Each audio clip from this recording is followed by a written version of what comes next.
सभी बच्चों को नमस्कार। तो मैं आशा करता हूँ कि सभी बच्चे अच्छे होंगे और अच्छे से पढ़ाई कर रहे होंगे। ठीक है बच्चों, तो अपनी बात चल रही थी कोशिका विज्ञान यानी कि साइटोलॉजी या फिर उसे सेल बायोलॉजी भी कहते हैं। लास्ट लेक्चर में अपनों ने ईआर यानी कि अंतर्प्रद्रवी जालिका की बात किया था और मैंने बताया था कि ये एंडोमेम्ब्रेनस सिस्टम का पार्ट है जो कि दो प्रकार की होती है, एक रफ होती है, दूसरा चिकनी बोले तो स्मूथ एंडोप्लाज्मिक रेटिकुलम होती है। वो स्मूथ इसलिए है क्योंकि उसके पास राइबोसोम नहीं होता है। राइबोसोम का मेन काम होता है प्रोटीन संश्लेषण करना, जबकि जो चिकनी ईआर है एंडोप्लाज्मिक रेटिकुलम है वो कैल्शियम को स्टोर कर सकती है, साथ ही साथ वो लिपिड, स्टेरॉइड एंड विटामिन का संश्लेषण कर सकती है। यहाँ तक बातें अपनी हो चुकी थी। तो बच्चों आज अपने एक नया कोशिकांग पढ़ने वाले हैं जिसका नाम है गोल्जी बॉडी यानी कि गोल्जी काय। ठीक है, ये अपना आज एक नया कोशिकांग है। ध्यान रखो बच्चों, झिल्ली युक्त कोशिकांग केवल और केवल यूकेरियोट में पाए जाते हैं, या फिर मैं ऐसे कहूँ कि राइबोसोम एकमात्र ऐसा कोशिकांग है जो कि यूकेरियोट एंड प्रोकैरियोट दोनों में पाया जाता है। इसके अलावा झिल्ली युक्त कोशिकांग ऐसा कोई नहीं है जो कि प्रोकैरियोट में पाया जाता है। प्रोकैरियोट में केवल और केवल राइबोसोम कोशिकांग पाया जाता है। ठीक है बच्चों, तो सुनिएगा गोल्जी बॉडी है ना, इन शॉर्ट में मैं इसे जीबी यानी कि गोल्जी बॉडी भी कह सकते हैं। देखो बात है 1898 की। 1898 की एक वैज्ञानिक जिसका नाम कैमिलियो गोल्जी है। क्या नाम है? कैमिलियो गोल्जी है। उसने उल्लू के न्यूरॉन, उल्लू बोले तो ओवल के न्यूरॉन बोले तो तंत्रिका, न्यूरॉन में सघन जालिकावत रेटिकुलेट जालिकावत संरचना को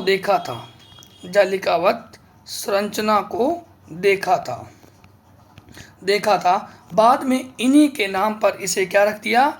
गोल्जी बॉडी बोला गया। बाद में इन्हीं के नाम पर गोल्जी बॉडी नाम रख दिया गया। यानी कि मैं कहना चाहता हूं कि वर्ष 1898 में एक साइंटिस्ट जिसका नाम कैमिलियो गोल्जी था, उसने उल्लू के न्यूरॉन में केंद्र के पास सघन जालिकावत संरचना को देखा था, उसे गोल्जी बॉडी कहा गया। और गोल्जी बॉडी तो आपको पता है कि ये एंडोमेम्ब्रेनस सिस्टम का भाग है। देखिएगा ध्यान से ये कैसे काम करते हैं। जैसे कि मैंने बोला कि ये अपने पास न्यूक्लियस है और न्यूक्लियस डबल मेम्ब्रेनस होता है, ये बात तो आपको अच्छे से पता होगी। इसके साथ साथ माइटोकॉन्ड्रिया है, प्लास्टिड है, वो भी क्या है? डबल मेम्ब्रेनस है। ये एन का मतलब हो गया न्यूक्लियस। न्यूक्लियस के पास इस प्रकार से interconnected flat network like structure मिलती है, उसे ईआर कहते हैं। और ईआर के पास क्या होते हैं? राइबोसोम होते हैं। अगर ईआर के पास राइबोसोम है तो वो कौन सी है? रफ एंडोप्लाज्मिक रेटिकुलम है।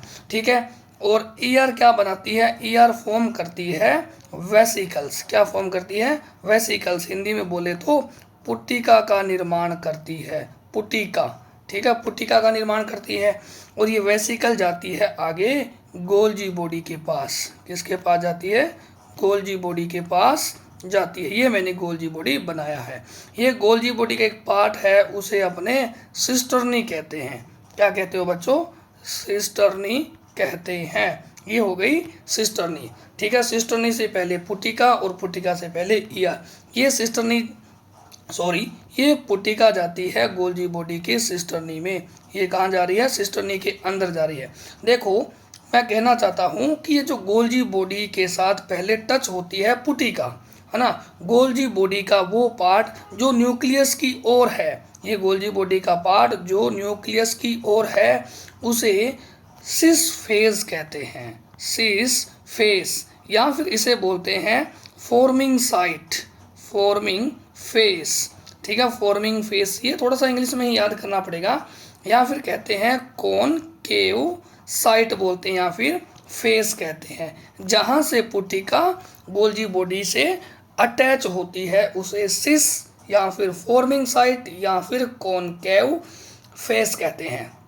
ठीक है, यानी कि गोल्जी बॉडी में पुट्टिका प्रवेश करती है और लास्ट में क्या निकलता है, लाइसोसोम बन के निकलता है। ये मैंने कहा प्लाज्मा मेम्ब्रेन जो लिपिड की बाइलेयर होती है, और ये मैंने कहा लाइसोसोम है। ठीक है, लाइसोसोम एक कोशिकांग है झिल्ली युक्त। ठीक है, अब देखो जहाँ से लाइसोसोम निकला है उसे मैं कहता हूँ ट्रांसफेज। जहाँ से वेसिकल प्रवेश की है, पुट्टिका प्रवेश की है, वो सिस फेज।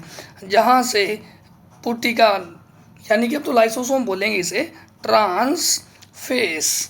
ठीक है, या फिर इसे बोलते हैं परिपक्वन परिपक्वन परिपक्वन साइट या सिरा, या फिर इसे बोलते हैं कॉन्वेक्स फेस बोलते हैं, साइट बोलते हैं। ठीक है, इस बात का ध्यान रखना है बच्चों कि सिस फेज तो वो है जहाँ से पुट्टिका प्रवेश करती है, और जहाँ से पुट्टिका लाइक स्ट्रक्चर बाहर निकलती है, लाइसोसोम बाहर निकलता है, उसे ट्रांसफेज या परिपक्वन फेज या फिर कॉन्वेक्स साइट कहते हैं। लाइसोसोम है और लाइसोसोम के पास एंजाइम होते हैं। ये भी ध्यान रखना बच्चों कि जो एंजाइम टर्म है वो साइंटिस्ट कुहने ने दिया था। और लाइसोसोम में क्या उपस्थित है, एंजाइम। इन्हें हाइड्रोलेज एंजाइम कहते हैं, जो कि लो पीएच पर काम करते हैं, यानी कि लगभग 2 पीएच पर काम करते हैं, यानी कि एसिडिक नेचर पर काम करते हैं। ठीक है, ये वाली साइट प्लाज्मा मेम्ब्रेन है, और प्लाज्मा मेम्ब्रेन लिविंग होती है। जो लिविंग होता है उसे सिम्प्लास्ट का पार्ट मानते हैं। ठीक है, प्लाज्मा मेम्ब्रेन अपनों ने पढ़ लिया है, तो मैं आशा करता हूँ कि आपको अच्छे से आता होगा। अब देखिएगा कुछ लाइनें, समझिएगा बात को। सिस फेज है ना, सिस साइट, या फिर मैं कहूँ फॉर्मिंग साइट, बात वही है, फॉर्मिंग साइट। ठीक है, या फिर फेस, या फिर मैं कह सकता हूँ कॉनकेव फेस। कॉनकेव फेस है, ये किसकी ओर है, ये केंद्रक की ओर है। किसकी ओर है बच्चों, ये तो केंद्रक की ओर है, इस बात का ध्यान रखना है। और जो गोल्जी बॉडी की सिस्टर्नी है, गोल्जी बॉडी, जीबी का मतलब क्या है, गोल्जी बॉडी। गोल्जी बॉडी की सिस्टर्नी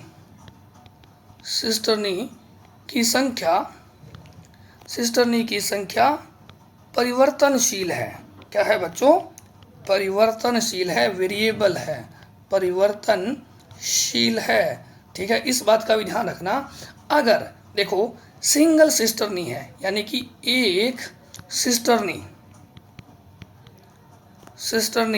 वाला गोल्जी बॉडी है, एक सिस्टर्नी वाला क्या हो बच्चों, गोल्जी बॉडी है, तो उसे आप क्या कहोगे, डिक्टियोसोम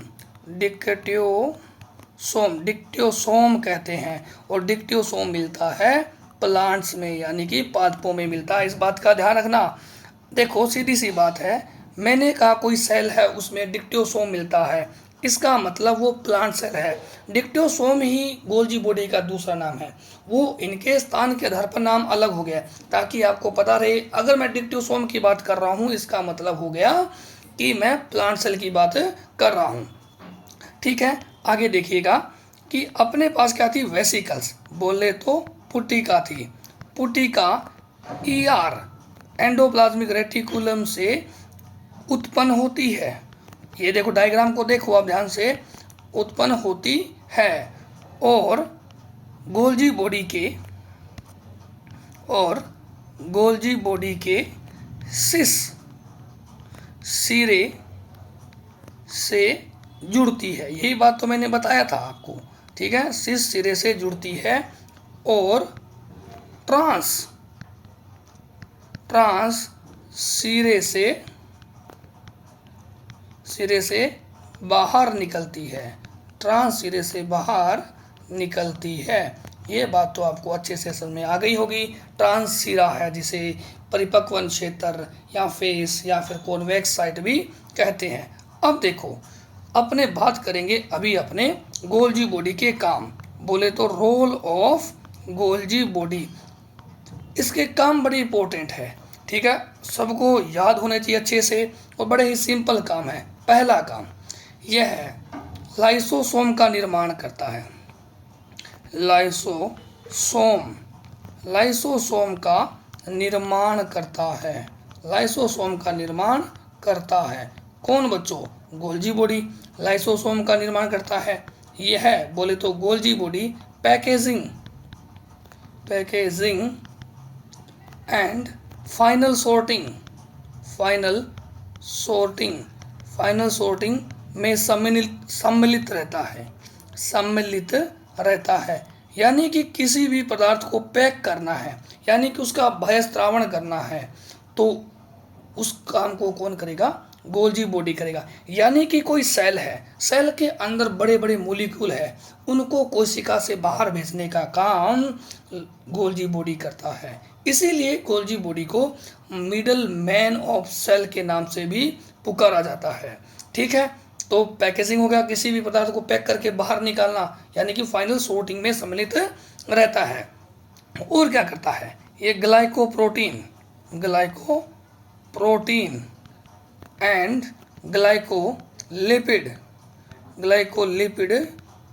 का निर्माण करता है, formation of glycolipid and glycoprotein, है ना, गोल्जी बॉडी करता है। और क्या करता है? कोशिका स्त्रावण, मेन काम है गोल्जी बॉडी का स्त्रावण करना, कोशिका स्त्रावण करता है। ठीक है, इसके अलावा कुछ इंपॉर्टेंट काम है, वेरी वेरी इंपॉर्टेंट, सुनिएगा ध्यान से। देखिए अपने पास नया काम क्या है, ये देखो दो कोई सेल है, उनको पकड़ने और चिपकाने का काम करती है मिडल लेमिला, और उस मिडल लेमिला का जमाव भी गोल्जी बॉडी के द्वारा किया जाता है। मध्य पटलिका, याद आया होगा आपको, मध्य पटलिका मैंने बताया था आपको, मध्य पटलिका का जमाव कौन करता है? गोल्जी बॉडी करता है। कौन करता है? गोल्जी बॉडी करता है। 6 नंबर काम देखिएगा, स्पर्म बोले तो शुक्राणु, और शुक्राणु को सबसे पहले एवी ल्यूवेनहॉक ने देखा था। शुक्राणु के एक्रोसोम का निर्माण, और इस एक्रोसोम में हाइलुरोनिडेज नामक एंजाइम पाए जाते हैं, जो कि ओवम की जो ना पेलुसिडा है उसको डिसोल्व कर देते हैं। ये बात आप जूलॉजी में अच्छे से पढ़ोगे। शुक्राणु का जो एक्रोसोम है उसका निर्माण गोल्जी बॉडी करता है ना। आपको अगर कोशिका भित्ति बनाना है, और भित्ति बनाने के लिए जिन पदार्थों की आवश्यकता होती है, कोशिका भित्ति बनाने के लिए जिन पदार्थों की आवश्यकता होती है, उन पदार्थों का संश्लेषण भी गोल्जी बॉडी करता है। कोशिका भित्ति पदार्थों का निर्माण कौन करता है? गोल्जी बॉडी करता है। यानी कि जैसे अपने को घर बनाना है तो ईंट, सरिया, पत्थर, बजरी सब चाहिए। ठीक है, तो सीमेंट जो बनती है वो फैक्ट्री में बनती है, यानी कि कोशिका भित्ति बनाना है तो उसके लिए कुछ तो मटेरियल चाहिए, वो मटेरियल का निर्माण कौन करेगा? वो गोल्जी बॉडी करेगा। ठीक है, और क्या करता है? ये सेल प्लेट। अब ये सेल प्लेट, या फिर मैं कहूँ फ्रैगमोप्लास्ट क्या है? अब जो सेल प्लेट और फ्रैगमोप्लास्ट है ना, ये क्या होता है बच्चों? प्लांट सेल का साइटोकाइनेसिस करता है, इस विधि से होता है। यानी कि आपसे सीधा क्वेश्चन पूछा जा सकता है कि जो प्लांट सेल है उसमें जो मैं कहूँगा साइटोप्लाज्म का डिवीजन है, वो कौन से मेथड के द्वारा होता है? वो सेल प्लेट मेथड के द्वारा होता है। ठीक है, इसका निर्माण भी कौन करता है? गोल्जी बॉडी करता है। यानी कि सीधा सीधा बोल सकता हूँ कि cytokinesis of plant cell which help in Golgi body. ठीक है, ये बात ध्यान रखना है आपको। ठीक है, ये गोल्जी बॉडी का काम हुआ। सेल प्लेट डायरेक्ट काम पूछे जाते हैं, और यहाँ पर अपना गोल्जी बॉडी कंप्लीट हो जाता है। बड़ा आसान सा था, एक बार रिवाइज कर लेते हैं। तो गोल्जी बॉडी की डिस्कवरी पूछा जाए तो कैमिलो गोल्जी ने 1898 में उल्लू के न्यूरॉन में केंद्रक के पास सघन जालिकावत संरचना को देखा, जिसे गोल्जी बॉडी कहते हैं। ठीक है, तो ये सभी मतलब कि ईआर है, पुट्टिका है, cisternae of Golgi body and lysosome एक साथ मिलकर काम करते हैं, और लाइसोसोम का जो निर्माण है वो गोल्जी बॉडी के द्वारा होता है। सिस साइट है या फिर फेस है वो केंद्रक की ओर है, और गोल्जी बॉडी की सिस्टर्नी की संख्या वेरिएबल है यानी कि परिवर्तनशील है। अगर एक सिस्टर्नी वाला गोल्जी बॉडी है तो उसे आप डिक्टियोसोम कहते हैं, और डिक्टियोसोम प्लांट के लिए टर्म यूज होती है। ठीक है, रोल बता दिए, लाइसोसोम का निर्माण करना, packaging and final sorting, glycoprotein and glycolipid का निर्माण, कोशिका स्त्रावण इसका मेन काम है, मध्य पटलिका का जमाव करना, साथ ही साथ शुक्राणु के एक्रोसोम का निर्माण करना, कोशिका भित्ति बनाने के लिए जिन पदार्थों की आवश्यकता है उनका निर्माण भी गोल्जी बॉडी करता है। सेल प्लेट या फ्रेगोप्लास्ट का निर्माण भी गोल्जी बॉडी करता है। ठीक है बच्चों, तो अब अपने बात करेंगे लाइसोसोम, बोले तो लयनकाय, जो कि सिंगल झिल्ली युक्त कोशिकांग है, लयनकाय, या फिर मैं कहूँ हिंदी में आत्मघाती थैली, सुसाइडल बैग्स भी कहा जाता है। ठीक है बच्चों, इस बात का ध्यान रखना है। लयनकाय बोले तो लाइसोसोम, इंग्लिश में कहें तो क्या बोलेंगे, लाइसोसोम कहते हैं। ठीक है, अब देखो सबसे पहला पॉइंट क्या है, इनकी खोज किसने की थी, है ना, इनकी खोज तो वेरी वेरी इंपॉर्टेंट, इनकी खोज की थी क्रिश्चियन डे ड्यूवे। ठीक है, ये एक ब्रिटिश साइंटिस्ट है जिसका नाम ड्यूवे है। अब देखो इसकी परिभाषा, ठीक है, खोज की बात होगी। अब आपसे पूछा जाए ये जो लाइसोसोम है, लयन का ये क्या है, ये एकल झिल्ली युक्त, ये एकल झिल्ली युक्त पुटिकीय संरचना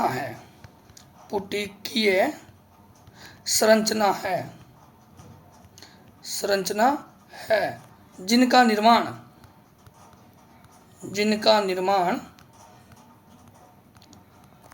गोल्जी उपकरण, गोल्जी अपरेटस, याद है गोल्जी बॉडी, गोल्जी उपकरण के द्वारा संवेष्टन विधि द्वारा किया जाता है। बहुत बार क्वेश्चन आया है कि ये जो लाइसोसोम है इनको कौन बनाता है, ये किसके थ्रू उत्पन्न होते हैं, तो आपको बताना है गोल्जी उपकरण यानी कि गोल्जी अपरेटस। और विधि का नाम क्या है, फाइनल सॉर्टिंग, है ना, स्वेस्टन विधि, पैकेजिंग के द्वारा प्रोड्यूस होते हैं। अब देखो मैंने कहा कि जो लाइसोसोम है लयनकाय, आत्मघाती थैली लयनकाया है, ये क्या है, वेसिकुलर संरचना है, बोले तो पुटकीय संरचना है जिनके पास एंजाइम है। क्या है, जिनके पास एंजाइम है, पुटकीय संरचना है जिनके पास क्या होते हैं, एंजाइम होते हैं। और एंजाइम टर्म साइंटिस्ट कुहेने ने दिया था, एंजाइम होते हैं, ये एंजाइम एसिडिक हाइड्रोलेज होते हैं। ये क्या होते हैं बच्चों, एसिडिक हाइड्रोलेज जल अपघटनीय एंजाइम होते हैं, यानी कि हिंदी में बोलूं तो जल अपघटनीय एंजाइम होते हैं। ठीक है, एंजाइम होते हैं, और ये लो पीएच लगभग 2, है ना, लो पीएच पर काम करते हैं। अब ये एंजाइम है कौन से, ये एंजाइम है बेटा, एक तो मैंने कहा प्रोटीन को पाचन करने के लिए पेप्टिडेज, क्या है, पेप्टिडेज, जिसके नाम के पीछे एज आ जाए समझ जाओ वो एंजाइम है, प्रोटीन का पाचन करने के लिए पेप्टिडेज, कार्बोहाइड्रेट का पाचन करने के लिए कार्बोहाइड्रेज, ठीक है, वसा का पाचन करने के लिए लाइपेज, क्या है, लाइपेज, और न्यूक्लिक एसिड का पाचन करने के लिए न्यूक्लियेज। ये सारे के सारे क्या है, एंजाइम है। और ये कहाँ पाए जाते हैं, ये एंजाइम लाइसोसोम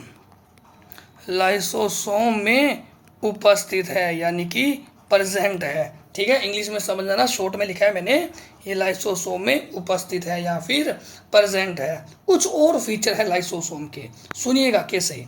ठीक है, ध्यान से समझिएगा। लाइसोसोम की बात कर रहे हैं, जो कि आत्मघाती थैली भी कहा जाता है, लाइसोसोम। अब कुछ फीचर है लाइसोसोम के, डायरेक्ट ध्यान रखने का। अब देखो इनके पास क्या है, इनमें जल अपघटनीय एंजाइम है, जल अपघटनीय एंजाइम प्रेजेंट है, एंजाइम प्रेजेंट है, ठीक है, जो कि लो पीएच पर काम करते हैं, ठीक है। प्रोटीन का पाचन करने के लिए पेप्टिडेज, इसी प्रकार से कार्बोहाइड्रेट के लिए कार्बोहाइड्रेज, वसा के लिए लाइपेज और न्यूक्लिक एसिड यानी कि न्यूक्लियोटाइड और न्यूक्लियोसाइड के लिए न्यूक्लियेज एंजाइम है, ठीक है। अब देखो produce from Golgi body, GB का मतलब गोल्जी का है, गोल्जी बॉडी से उत्पन्न, किससे उत्पन्न हुए हैं, गोल्जी बॉडी से उत्पन्न हुए हैं, ठीक है। इन्हें आत्मघाती थैली भी कहते हैं, आत्मघाती थैली भी कहते हैं, आत्मघाती थैली भी कहते हैं, ठीक है। सुसाइडल बैग कोशिका में सबसे ज़्यादा, सेल्स में सबसे ज़्यादा होते हैं, सबसे ज़्यादा होते हैं। अब देखो लाइसोसोम करते हैं क्या है, ये एंडोसाइटोसिस में इन्वॉल्व रहते हैं, एंडोसाइटोसिस। अब समझ आया आपको, एंडोसाइटोसिस और एक्सोसाइटोसिस, है ना, पदार्थों का अंदर आना एंडोसाइटोसिस और पदार्थों का बाहर जाना एक्सोसाइटोसिस है। और इनमें लार्ज नंबर ऑफ एंजाइम, बड़ी संख्या में एंजाइम उपस्थित, एंजाइम तो है, वो बड़ी संख्या में एंजाइम उपस्थित है, बट लेकिन माइटोकॉन्ड्रिया से कम है, लेकिन माइटोकॉन्ड्रिया से कम है क्या, एंजाइम है, ठीक है। इतने सी बात अपने को लाइसोसोम के बारे में ध्यान रखना है कि लाइसोसोम की खोज क्रिश्चियन डिडुवे ने की थी, ठीक है। अपने एनसीईआरटी के अकॉर्डिंग लाइसोसोम इतना ही है। अगर किसी को कोई दिक्कत रह जाती है तो कमेंट करें, अच्छे से पढ़ते रहिएगा। और एनसीईआरटी पढ़ना बायोलॉजी की बड़ी ही ज़रूरी है ना। विदाउट एनसीईआरटी कुछ नहीं होने वाला है, आपको अच्छे से यहाँ पर समझा दिया जाता है और आपको 1-2 बार रीडिंग जरूर करनी होती है एनसीईआरटी की। और ध्यान रहे बच्चों, अपना जो एग्ज़ाम का पैटर्न है उसमें एमसीक्यू क्वेश्चन आते हैं, ठीक है। वहाँ पर कहानियाँ नहीं लिखी जाती है, अगर कहानियाँ लिखी जाती तो अपने को इतना डिटेल में इतने अच्छे से पढ़ने की जरूरत नहीं होता है, क्योंकि वहाँ तो कहानियाँ लिखनी है। यहाँ पर कहानियाँ याद करने से कुछ नहीं होता है, आपको यहाँ पर एमसीक्यू क्वेश्चन हल करने की भी ज़रूरत होती है। इसलिए अपने साथ साथ जितना पढ़ रहे हैं उसके अकॉर्डिंग क्वेश्चन भी हल कर रहे हैं, ठीक है। अलग से एक सेपरेट क्लास आती है जिसमें आपको एमसीक्यू क्वेश्चन सोल्व किए जाते हैं, वो क्लास जरूर देखें ताकि आपको पता चले कि अपने एग्जाम का पैटर्न किस प्रकार से है। वरना तो सब जीरो हो जाएगा, पढ़ाई पर पानी फिर जाएगा, ठीक है। तो पढ़ें और क्वेश्चन भी सॉल्व करें। अगर आप क्वेश्चन सॉल्व नहीं कर रहे हैं तो पढ़ने का कोई मतलब नहीं है, क्योंकि अपने एग्ज़ाम में कहानियाँ नहीं आएगी, इस बात को बिल्कुल दिमाग में सेट कर लें, ठीक है बच्चों। तो आज के लिए मात्र इतना ही, बाकी बातें अगली क्लास में। जय हिंद, जय भारत।